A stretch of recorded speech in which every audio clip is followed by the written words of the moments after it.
place where 46 years ago, the course of United States civil rights and human rights history was altered forever. We are standing on ground where history was made and continues to be made. My name is Courtney Worrell. I am the director for the Northeast Office of the National Parks Conservation Association. NPCA is the champion of all of our national parks, from Yellowstone to the Grand Canyon to the Statue of Liberty. So many of you here have brought us to this point, the launch of the campaign for a national park for Stonewall.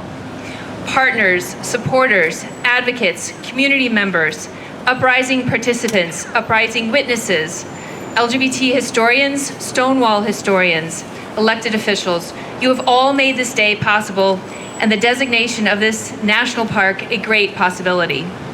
You will hear today from people who will play a strong role with all of us in making national status for Stonewall a reality.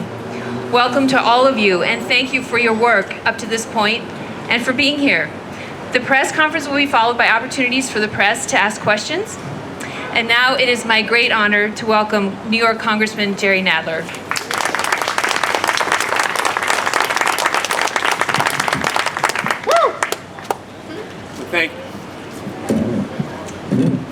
Thank you very much. We're here today to send out a clear call from every level of government here in New York, from LGBT and civil rights activists nationwide, and from the local community.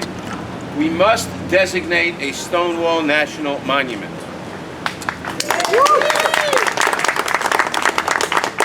A Stonewall National Monument would be the first unit within the National Park System dedicated to LGBT history. Just as the National Park Service tells the story of Selma and the fight for racial justice, and the story of Seneca Falls and the fight for women's rights, just as those sites are preserved and honored as icons of the battle for human rights in this country, so must we preserve and honor the site of the Stonewall Rebellion. In 1969, the Stonewall Rebellion launched the LGBT civil rights movement from this very site. In the more than 45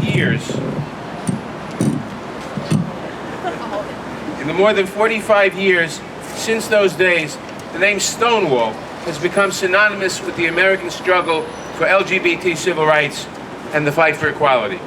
Unfortunately, today, you can walk by the Stonewall Inn and Christopher Park without knowing anything about the events that took place here, events that were a turning point in our nation's history. We are asking President Obama to designate a national monument here at this site because we must have federal recognition of the LGBT movement's history and origins and ensure that this piece of LGBT history is preserved for future generations. I was proud to stand right here earlier this year and celebrate the Supreme Court's decision in Obergefell, which made it crystal clear that marriage equality is guaranteed under the United States Constitution. A right that I led my colleagues in Congress in arguing for in an amicus brief in that case and in an amicus brief in the landmark Windsor case that preceded it, and that underpinned my introduction of the Respect for Marriage Act to repeal the federal ban on same-sex marriage several years earlier.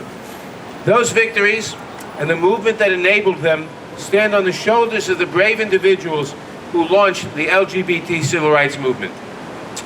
We are fighting to ensure that that story is not lost. And we are also fighting to ensure that all of the stories of the brave individuals who launched the movement, such as the transgender women of color, Marsha Johnson, Sylvia Rivera, and Miss Major, are included in the history that is told. Far too many times over the years, the story of Stonewall has omitted minorities, lesbians, and the transgender community, many of whom were key actors in the rebellion and in the early LGBT civil rights movement. It is vital that we preserve, protect, and retell this history in its entirety for future generations. I feel certain that we can create a national monument here at this site that truly honors what happened on that day, that tells the story of the spark that was created for the movement that we see today, and that remains integrated into our neighborhood as it is now, which is part of the story of this site. We have built the beginnings of an incredible coalition, and each of the groups represented here today has sent a letter to President Obama asking for the designation of a national monument here at the site of the Stonewall Rebellion. I want to thank all of the leaders who have worked to build this coalition. The National Parks Conservation Association, Senator Kirsten Gillibrand, who I am honored to stand here with today and who has been a leader in the Senate on LGBT issues, and our colleagues in government, State Senator Brad Hoylman, Assembly Member Deborah Glick, New York City Controller Scott Stringer, New York City Public Advocate Tish James, New York City Parks Commissioner Mitchell Silver, Manhattan Borough President Gail Brewer, and New York City Council Member Corey Johnson. And I also want to thank Community Board 2 Chair Toby Bergman, of course the Human Rights Campaign, and most of all Martha Shelley and the other Stonewall participants who are here with us today. Soon, Senator Gillibrand and I will be introducing legislation in Congress that would designate a Stonewall National Park. But that is a long and uncertain road, as so many things are in Congress today. To make this a reality now, we need people around the country to add their voices and speak out in support and ask the President to designate a Stonewall National Monument. Thank you.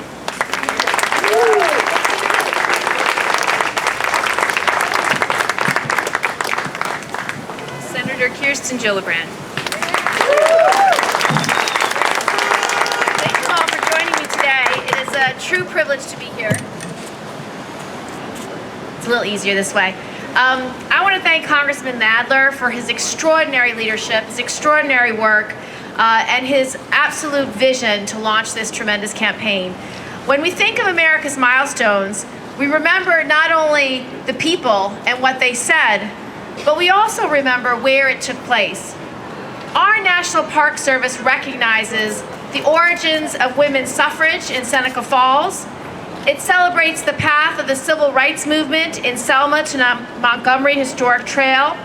And while it has established Stonewall as a landmark, it has yet to provide the formal designation appropriate for the birthplace of the LGBTQ equal rights movement.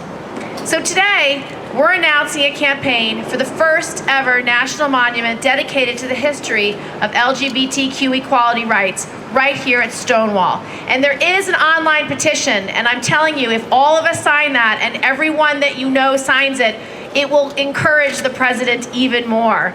We are making a formal request to President Obama, asking him to designate this space as the first national park site dedicated to LGBTQ history. 46 years ago, this crucial chapter began inside the Stonewall Inn, continued onto the streets of Greenwich Village, and carried out across our city and the entire nation. This is a story with far more than its fair share of tragedies, but it's also a story with joyful, historic victories like the repeal of Don't Ask, Don't Tell, the passage of marriage equality in New York State, and the final, decisive Supreme Court ruling that secured our freedom to marry this past spring. As we continue to share our work toward a more just, more inclusive, and fairer nation, we have a responsibility to preserve and respect the hallowed sites that have borne the progress that we've made so far. A Stonewall National Monument is an appropriate tribute, and I look forward to working with our dedicated and passionate partners to secure this designation. Thank you so much, and I'd now like to introduce Whitney Tome with the National Parks Conservation Association. Thank you so much, Senator Gillibrand. I am really just delighted to be here today. I think it's a wonderful testament to the progress that has been made and the exciting progress that is yet to be made. There is no doubt in standing here today, history was made, and history hopefully will be made again. We're standing at a place, a physical place, with such emotional resonance that really has an impact on this community. This place is worth protecting. But you might ask, so why a national monument? Why a national park? Well, as people have already said, Seneca Falls, Selma, there are more than 400 national park sites, 2/3 of which are dedicated to history and culture. These places where people were born, history was made, ideas germinated and sprouted into something real. Now it's time for the national park to really take on some place in Greenwich Village and to make this story of LGBT rights real. We can't forget these stories. We need to tell them and retell them and tell them as they change, because this will continue to change. That's the beauty of this story. We don't tell them just to be nice or because we like it. It's because we need it as a society, as a culture, as a people, to be inspired continuously about the struggle, challenge, and accomplishments of our people. So, start with your passion, your dedication, your commitment, and your political prowess, and get together and let's make this real. I have no doubt that we will see Stonewall become a national park. And the men and women who were here and worked so hard and are still part of the movement to make this change, to make this part of the park system. The National Park Service is one of our best storytellers. They can tell this story in various different ways with different voices and audiences. So let's use our voice to make this real. So I'd like to have the honor of introducing Martha Shelley, one of the Stonewall veterans.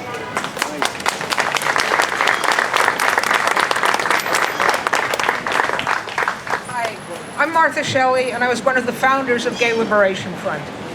We're at the Stonewall Inn today because of the riot that took place around these premises back in 1969. Before then, gay people had to keep the most central part of our souls hidden in shame. And now we might have a national park celebrating our struggles. This is terribly important because we need to know our history, not have it tamed down and prettified like they're trying to do with Martin Luther King, or even erased as though we never existed. So here's some of that history.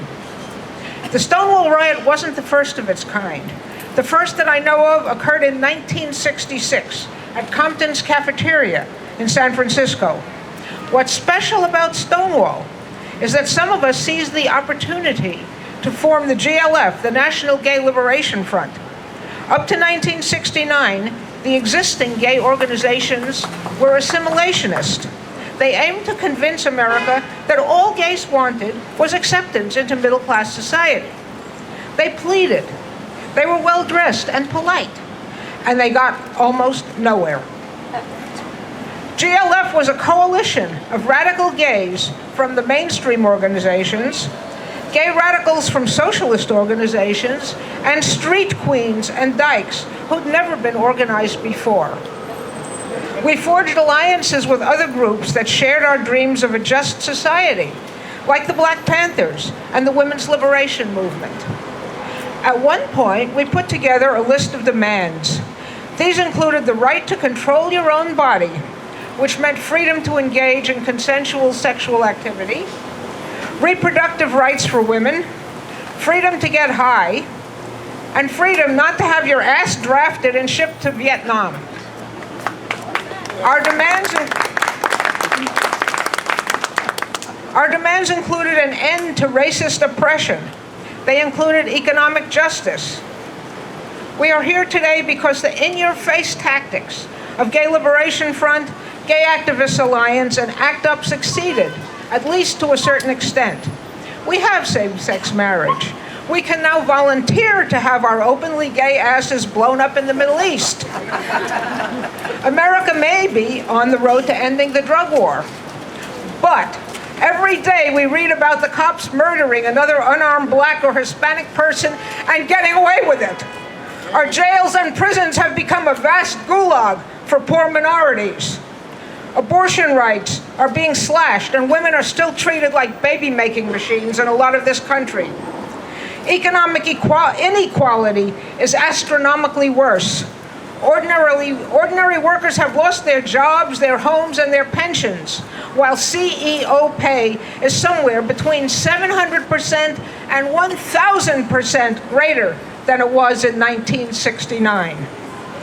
And the filthy rich, I do mean filthy, want us to keep burning fossil fuels so they can pile up more money while the planet goes down. Let's pause for a moment today, because we need to celebrate our victories, but only for a moment. And then let's all of us, especially you young people, get out in the streets and organize.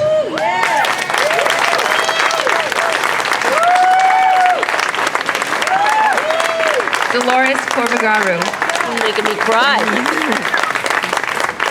Okay, I think I need a place to sit. Wow, thank you, Martha. Good afternoon, everyone. The Human Rights Campaign is really excited to be here this afternoon to launch this really important campaign.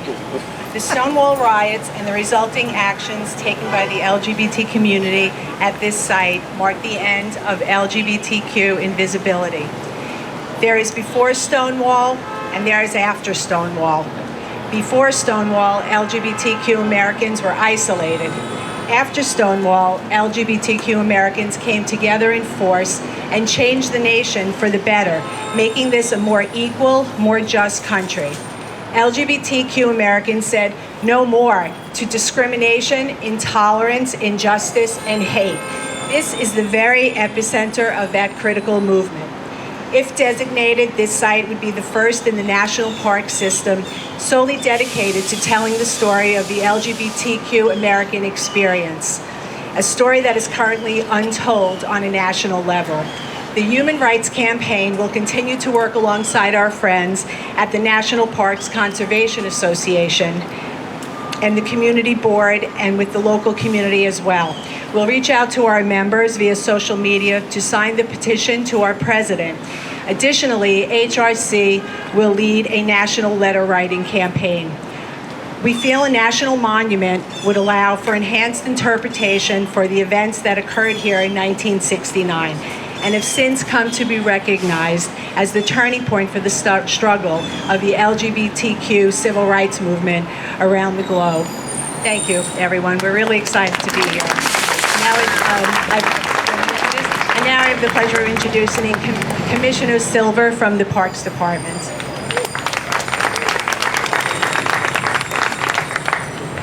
Good afternoon, friends. Good afternoon, New Yorkers. I'm delighted and honored to be here today. I would first like to thank the National Parks Conservation Association for organizing this effort. Its Director of Diversity and Inclusion, who you heard from, Whitney Tome, and Courtney Worrell, its Northeast Regional Director. I'd also like to acknowledge U.S. Senator Kirsten Gillibrand, also U.S. Congressman Jerry Nadler, who you heard from, U.S. Congresswoman Carolyn Maloney, New York State Senator Brad Hoylman, Controller Scott Stringer, Councilmember Corey Johnson, Manhattan Borough President Gail Brewer, and Committee Board 2 Chair Toby Bergman. HRC, political co-chair for Greater New York and Steering Committee, who you just heard from, Dolores, and for the Stonewall Uprising participant and advocate, who you just heard from, also Martha Shelley. On behalf of New York City Mayor Bill de Blasio, I stand here with you all to call for the memorialization of the Stonewall as a national monument in recognition of men and women who stood in these streets demanding to be seen, heard, and respected as equals. The realization of this vision declaring Stonewall as a monument in honor of those who struggled here a half-century ago will serve as a vital remembrance of our commitment to equality and liberty. As important, the memory of their heroic stand will live on within each and every one of us and in those near and far, forever woven into the fabric of the city's and our country's historic tapestry for the world to see.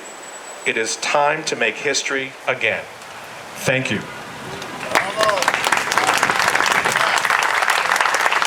Congresswoman Carolyn Maloney. Oh my goodness.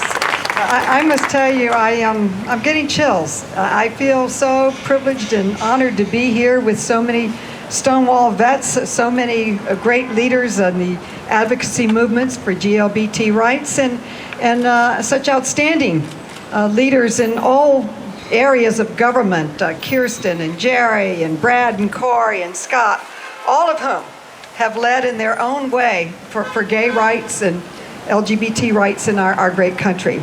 In many ways, this is already the historic heart and center of the LGBT movement here in America. It really is. And I would say it has inspired the world. When the Supreme Court came out with their decision recognizing gay marriage. I thought I'd never see it. The fights we had in the city council, they'd go on for days. It was unbelievable. We couldn't get hearings. We couldn't move things. It was such a fight. But when that decision came down, all of us instinctively ran to Stonewall. No one told us to come here. Everybody came to Stonewall to rejoice, to say thank you, to say hello to everyone, to talk about the struggle. And when we have the Gay Rights March, the largest in the world, where do we go? We come and pay homage to Stonewall, where it all started and where it continues to inspire us today. So I would say it is already a historic landmark. We just need government to catch up with the people. And there are three incredible historic human rights movements in the history of our great country. Selma, Alabama, the March for Human Rights and Civil Rights for African Americans and all Americans. Seneca Falls, recognizing the right to vote, the struggle that we had for the right to vote for women and women's rights. And right here at Stonewall in 1969, when a group of people stood up, when the police walked and said, enough, we've had it, and they started the rebellion that shook the world, that continues to inspire us. When we need inspiration, where do we go? Stonewall! And so it was that hot summer in '69 when the rebellion erupted and started a struggle for gay and lesbian rights that is still being waged today. You got to remember, we have much more that we have to pass in Congress for equality of rights. This is where history was made, where a movement was launched, the very spot where liberty and equality began to expand and embrace those who had been denied that right, even though it was guaranteed in our Constitution. And it is here, right here, at this site, where members of the GLBT movement stood up, rebelled, and said, enough. It is here, right here, where members of the GLBT community stood up and said, we exist. And we're not going to hide anymore. We're going to rebel. We're going into the streets. We're going to advocate. We're going to go to City Hall. And it is here where the GLBT community demanded and said those famous words, let equal mean equal for everybody, including the GLBT community.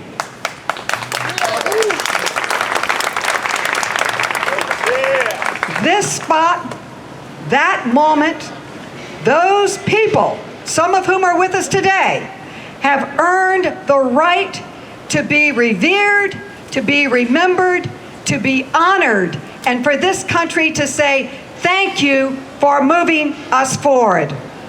For this is where history was made, this is where liberty was forged, and this is where equality for the LGBT community started and continues to be the site where we come to inspire each other for the other fights that are ahead. It's already the historic site. Let's just get government to catch up with us. Thank you so much. Thank you for what you've done for rights for all people in our great country. You've been so successful. We're so proud of you. We're so proud of this moment. So proud of our mayor and our parks department and everybody who's working to make this happen. Thank you so much. Controller Scott Stringer. Well, certainly a privilege to be here with all of you, the Stonewall veterans, the people who have long struggled to make sure that equal rights, the right to marriage, the right to equality actually is starting to change this country. And all of you have played a significant role in this. I want to recognize our members of Congress, Jerry Nadler, Karen Maloney, Senator Kirsten Gillibrand, for their national leadership on this issue. But I just want to say, as somebody who has been part of this struggle for most of my adult life, like many of you, that we are doing this and we are fighting for this monument. It's really not for us. It's just not. It's really for the children who will be raised knowing that they can love anybody they want, that they can feel for someone anything they want, and not fear reprisal or being told you can't love somebody or marry somebody. I am very excited someday that when I get to have my conversation with my 3.5-year-old son and my 2-year-old son, these are my children, not my grandchildren, so if any of you are wondering, and I want to be able to say to them, there was a movement born here many, many years ago. You don't feel it because your life is different. Quality happened the day you were born. Things changed. I want to be able to tell the story, and I want to bring them to Stonewall and to this monument. They'll go to Stonewall.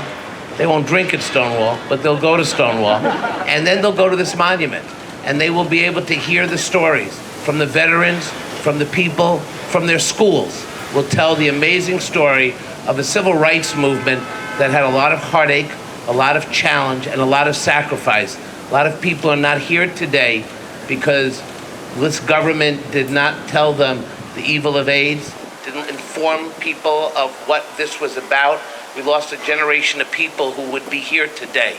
And I want that story to continue. This monument is a monument for our city, but it's also a monument for the United States of America and for the world, when a bunch of gutsy people at Stonewall could mix it up and start a movement that we all were able to play a very, very small role in. That's America at its best. Thank you very much. New York State Senator Brad Hoylman. Thank you very much. It's a real pleasure and honor to be here. I too want to thank our members of Congress, Congressman Nadler, for all of your efforts here in building community support, which is so important to ensure that this effort goes off in a way that respects everyone here locally. All these terrific businesses you see up along Christopher Street. And of course, Senator Gillibrand, our great Congresswoman Carolyn Maloney, our City Controller Scott Stringer, the Borough President Commissioner Silver, and my colleague Corey Johnson, who I think is the only person standing behind us who was not born when the Stonewall Rebellion occurred. I'm proud to be here today as a representative of the New York State Senate, as the only LGBT member of the New York State Senate, and also as a gay dad of a 4-year-old. She's the one with the tiara and the matching dress and shoes, not my choice, and a husband. The letter that I sent along with a number of my colleagues from the New York State Senate, along with Assemblymember Deborah Glick's letter from the New York State Assembly to President Obama, urging him to designate a national park for Stonewall, was signed by so many of us because we all understand how important and special Stonewall is and what it represents to so many Americans about our history and how far we've come. And as someone who came to politics after the Stonewall Rebellion, I do want to thank Martha and all the vets for all of your work and sacrifice.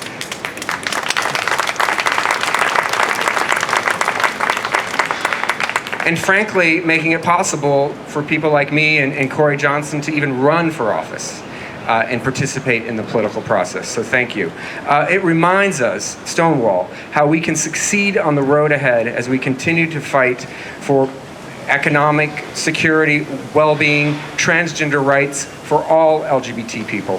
And for participants in Stonewall as they rose up in the streets, here to simply assert who they were as themselves. And less than 50 years later, I had the honor of celebrating marriage equality.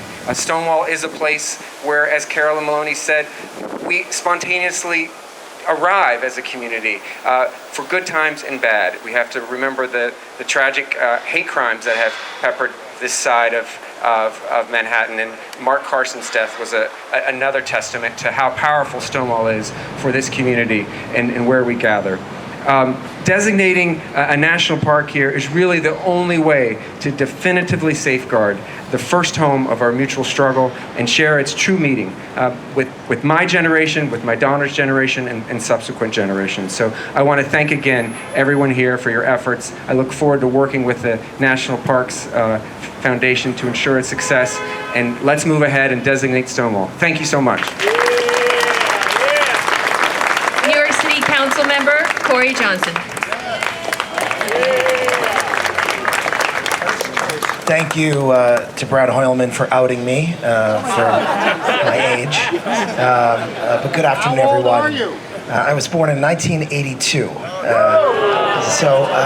Good afternoon. My name is Corey Johnson, and I have the deep honor and privilege of being the councilman for this district. This is such a meaningful day for so many of us, and for me, because I have the privilege of representing this neighborhood in the council. I'm a member of the City Council's LGBT caucus, but also, I think more fundamentally for all of us who are here, as an American and as a New Yorker, and as someone who cares deeply about preserving LGBT history and asserting its importance in our country's narrative. I'm not a native New Yorker. I grew up in a little tiny town about 25 miles north of Boston. And when I first came to New York, I was 18 years old. And the very first place that I wanted to come within an hour of being here was where we're standing today, was outside of Stonewall on Christopher Street. And that deep call that I think young people feel, and that LGBT people, not just Americans, but LGBT people across the world feel when they come to New York, tells us the importance of this place. There are still so many people, even with marriage equality, still so many young people who face parental rejection in our city, in our state, and across the country. And when they go online and they open up Google and they type in gay rights, the first thing that comes up is Stonewall. And for us to be here today to work towards achieving monument status for this special place, I think shows how far we've come, but also I'm frankly shocked that it hasn't happened already, given all the progress that we have seen. If we can make this sacred place the first LGBT national monument in the nation, we will ensure that generations of Americans to come will have the same opportunity to visit this civil rights landmark and see with their own eyes the place where the modern LGBT rights movement was born. New York City, as we all painfully know, is changing rapidly. It seems like the thing that has the highest value is real estate in New York City. We've seen in the past few years other LGBT historic sites south of here in Soho torn down because they were not protected. And so for us, this is a vital part of the heritage of our city and our nation. I also want to give my deepest gratitude to our federal elected officials, Senator Kirsten Gillibrand, Senator Chuck Schumer, who's not here, Congressman Jerry Nadler, and Congresswoman Carolyn Maloney for pushing hard to ensure the preservation of this vital LGBT landmark. I want to thank the National Parks Conservation Association for their efforts. With their leadership, we're going to get this done. They have been organizing meetings of local activists. They've been educating the public on what it means to have a national monument here in our community, and they've advocated tirelessly in support of the first ever national LGBT monument in our nation's history. I'd also like to thank Manhattan Community Board 2 and its exceptional chair, Toby Bergman, who is here. In many ways, community boards are the gatekeepers for our neighborhoods. Before I was elected to the council, I was chair of Community Board 4. Before Brad Hoylman was elected to the state senate, he was chair of Community Board 2. And before Gail Brewer was elected to the city council, she was vice chair of Community Board 7. And I could do this all day, but I won't, because really only crazy people are part of community boards. I say that as someone that spent 8.5 years on one. They make important decisions every day to preserve the character, integrity, and economic viability of our communities. The fact that Manhattan Community Board 2, in the middle of Greenwich Village, unanimously approved a resolution to support this monument says a lot. Community Board 2 rarely unanimously supports anything. And so for them to unanimously support this is a big deal. So for that, we owe them our gratitude. And I want to thank you all for being here. I have the chills being here today because it is such a special, important day. And as the speakers before me said, I stand on the shoulders of the people who came before me. And I would not be here today without their struggle and their fight and also the folks that aren't able to be with us today because they're no longer with us. And with that, I want to introduce the chair of Manhattan Community Board 2, Toby Bergman. Thank you, Corey. I wrote down a remarks today, but I just decided that I wanted to wing it. I really want to speak personally. When in the end of June 1969, I had just come back from 4 years at the University of Wisconsin, during which time I learned about the importance of disruption. And when I got back here, no sooner did I get back here than I saw this disruption, and I understood from that it was important, but I really didn't understand why it was important. I understood that the people who were involved with something that was extremely important to them, but I had no sense of what was happening. And I think that when people truly understand liberation and the meaning of liberation, they understand it because that liberation applies to them. And so this liberation that started here, or started before here in many ways, but was sparked here, is a liberation that is for everybody in the world, that has just begun to make our world much better than it is today. It has, throughout the last almost half century, I feel, permeated my life in a way that has made me better and better. And that's because I've started to understand it. And so I think that this is very much for us as well as for the future. The last few weeks since this was first proposed, I think my first reaction as chair of Community Board 2 was, how is this going to affect the immediate community? That's how we always think about it. We think, if this happens here, is it going to make the streets noisier? Is it going to bring crowds? And I started to talk with people, and I think my first reaction was one of concern. And then I started to think about that in terms of that as compared to liberation. And I realized that we have to find the way to make our community even better. And because it's happening to make our world better, it's happening to make our community better. Community Board 2 is going to have a working group. We do have work to do. It's not just a facade. Everything we do publicly and openly, and people do come to our meetings, and they say all kinds of things when they come to our meetings, and it's extremely important.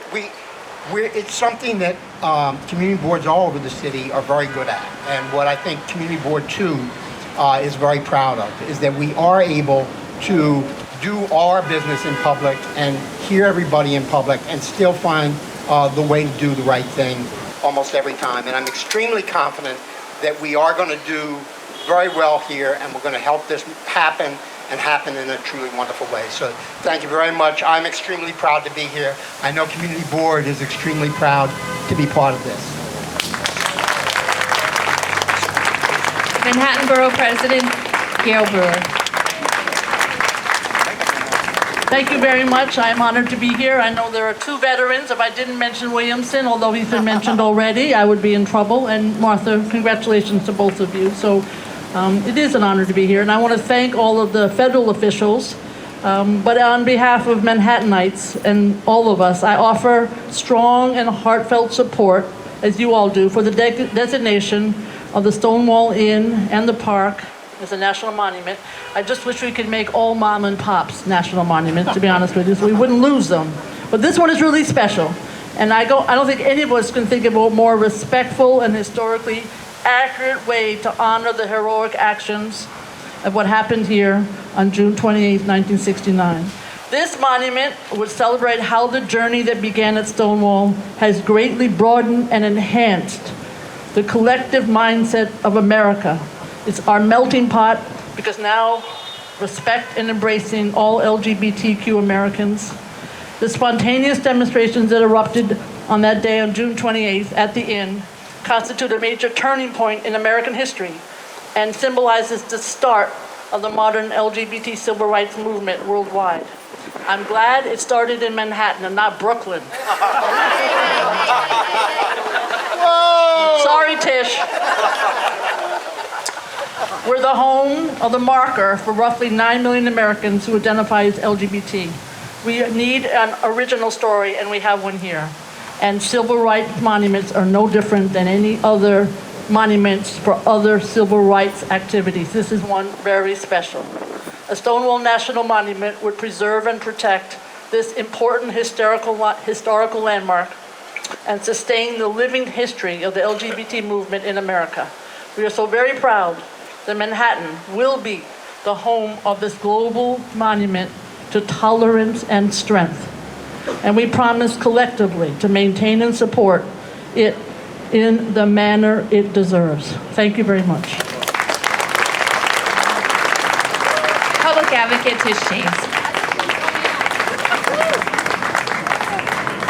So I just completed marching in the African American Day Parade, and I can't think of no other way to end the parade by being here with you this afternoon in another legacy, another civil rights struggle. Thank you. My name is Letitia James, and I want to thank Congressmember Nadler and the National Parks Conservation Association for launching this campaign. And thank you to all of the elected officials here today for supporting this cause. This summer, we embarked upon a successful campaign to make the Stonewall Inn a New York City landmark. Yay! Because as the symbolic starting point of the LGBT rights movement, the Stonewall Inn represents what Selma represents for the civil rights movement, and what Seneca Falls represents for the women's rights movement. The Stonewall Inn marks a pivotal moment in our nation's ongoing struggle against prejudice and injustice, and must be preserved for future generations. And that's why today we call on President Obama and the federal government to recognize this site as a national landmark. Yes? The legacy of the struggle that began here cannot be forgotten. It runs through all of our veins and through our DNA. And because despite how far we have come, we know the fight for equality is not over. LGBT New Yorkers are our friends, our family members, our neighbors, our co-workers. But we know that too many still face barriers to equality. The Stonewall movement occurred in June of 1969, and it's been 46 years. It is now 2015, and still, gay and bisexual men are prohibited by law from donating blood. Is that right? No. It's 2015, and still there is no law in place preventing employees from discriminating against employees on the basis of gender identity and expression. Is that right? No. And that's why we all need to work together to continue the movement that was started in 1969. You see, the Stonewall activists of 1969 were men and women who were constantly harassed and mistreated, but in the face of adversity, they did not crumble. They stood strong. They never gave in, and they never gave up. And so let's make sure this building, and let's make sure the struggle for equality for all people, but particularly the LGBTQ community, let's continue to make sure as they stand, we continue to stand tall and stand on behalf of all of those who stood tall for us. I thank you all. And again, let us continue to march and continue to raise our voices until victory is won. God bless you. Thank you.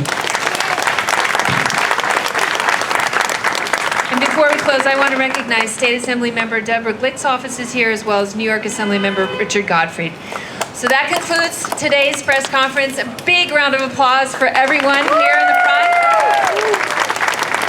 And for you, who all brought us here with your support and your activism.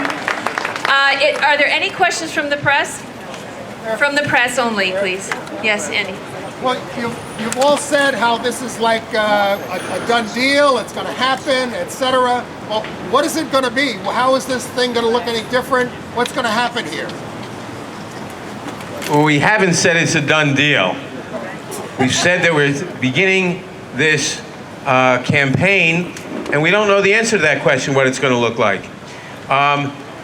One of the requirements of federal law for the president to designate a national monument is that it's got to be federally owned land. This is not federally owned land now, so the National Park Service is actively conferring with the New York City Parks Department to figure out how to deal with this, and we're going to come up together with a proposal, which is then going to have to be vetted by the community and by all the LGBT organizations, by Community Board 2, by the local people, and we'll all have to agree on a specific proposal to meet the legal requirements in a way that is friendly to all the community concerns, whatever they may be.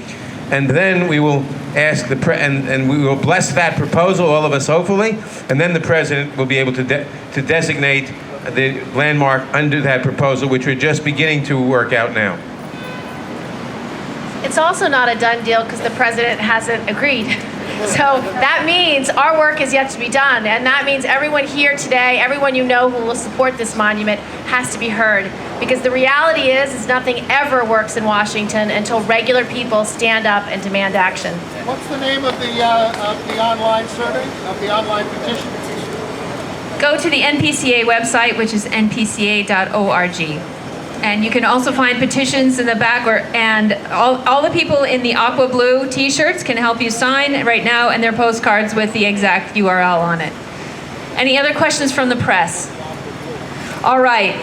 Thank you all so much.